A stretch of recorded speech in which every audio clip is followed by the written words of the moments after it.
Twitter को खरीदने के लिए टेस्ला के सीईओ के साथ डील हो गई, लेकिन क्या ये डील फाइनल हो पाएगी? ये सवाल इसलिए उठ खड़े हुए हैं क्योंकि बीते 24 घंटे में इस दिशा में 3 बड़े अपडेट आए। पहला आया रेगुलेटर्स की ओर से, दूसरा आया अमेजन के सीईओ जेफ बेजोस की तरफ से और तीसरा इसकी फंडिंग को लेकर चल रही चर्चाएं।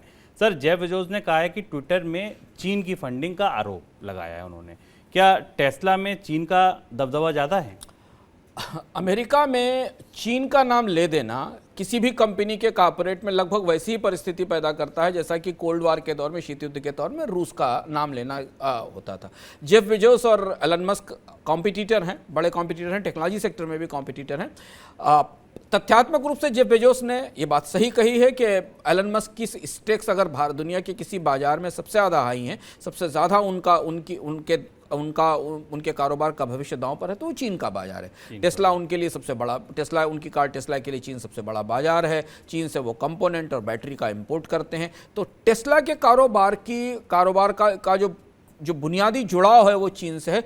उसे लेते हुए जेफ बेजोस ने एक बहस शुरू की है कि क्या एलन मस्क इसके जरिए चीन का इन्फ्लुएंस ट्विटर पर आएगा। राजनीतिक रूप से ये काफ़ी गहमा गहमी वाला मुद्दा है और शायद अमेरिका के रेगुलेटर्स और अमेरिका के लोग जो चीन को भविष्य का कॉम्पिटिटर के तौर पर देख रहे हैं वो इस विषय पर विचार करेंगे। तो ये पहली चीज़ है। और चीन के साथ एलन मस्क का रिश्ता किसी से छिपा नहीं है। 2019 में टेस्ला पहली ऐसी विदेशी कार कंपनी थी जिसको चीन में फैक्ट्री लगाने की इजाज़त दी गई थी। तो अब एलन मस्क इसके बाद बहुत सारी सफाई देंगे, रेगुलेटर्स उनसे बहुत सारे सवाल पूछेंगे, चीन से उनके कारोबारी रिश्तों पर प्रश्न उठाया जाएगा। टेस्ला के चाइनीज़ बिजनेस का फ्यूचर में ट्विटर पर क्या असर पड़ेगा, ये सारे सवाल एलन मस्क को आगे आने वाले समय में फेस करने पड़ेंगे। सर, रेगुलेटरी अप्रूवल्स का क्या इशू है?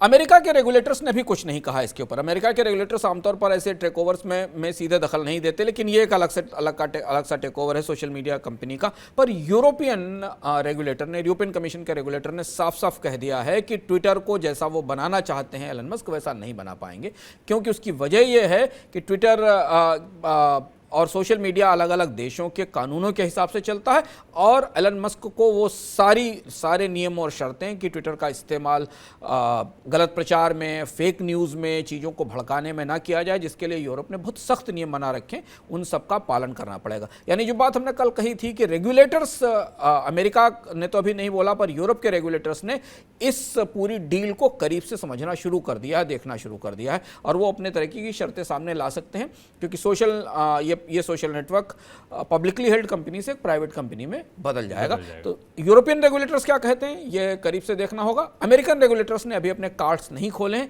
अभी उन्होंने ये नहीं बताया है कि इस संभावित टेकओवर पर उनका क्या रुख होगा। और सर, तीसरा बड़ा सवाल इसकी फंडिंग को लेकर है। फंडिंग को लेकर बड़ी चिंताएं देखने को मिली हैं। टेस्ला का हमने देखा वैल्यूएशन गिर रहा है। ये कितनी बड़ी चिंता है फंडिंग को लेकर? शुभ, कल हम लोग इस पर विस्तार से चर्चा कर चुके हैं कि ट्विटर का एलन मस्क की तरफ से टेक ओवर टेस्ला के निवेशकों के लिए चिंता की बात है और वो वजह हमने आज देखी जब टेस्ला के वैल्यूएशन में लगातार गिरावट आती दिखाई दी है।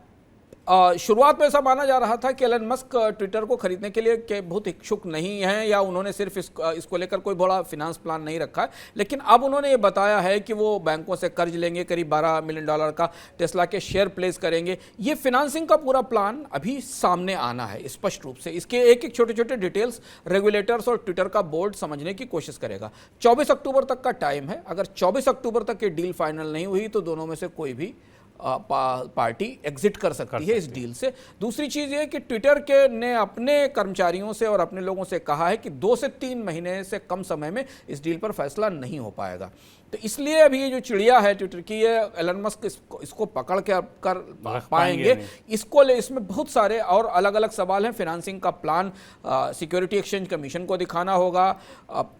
इसका जो निगेटिव असर उनके बाकी बिजनेसेस पर पड़ेगा और क्या ट्विटर इतना बड़ा बिजनेस हो पाएगा जिससे कि एलन मस्क अपने जो बाकी स्पेस एक्स और टेस्ला के बिजनेस उनके प्रॉफिट से कंप्रोमाइज कर सकें। ये सारे सवाल अब दुनिया के बाजारों में निवेशकों के बीच तैर रहे हैं और इसलिए अगले 2-3 महीने तक ये खींचतान इसके साथ चलती रहेगी, जिस पर हमारी निगाह बनी रहेगी। अगले 6 महीने ट्विटर के भविष्य के लिए बहुत ज़रूरी होने वाले हैं। 24 अक्टूबर की तारीख अंशुमान जी ने बताई। तब तक एलन मस्क को पूरा प्लान रखना है, अदरवाइज दोनों में से कोई भी पार्टी एग्जिट कर सकती है इस डील से।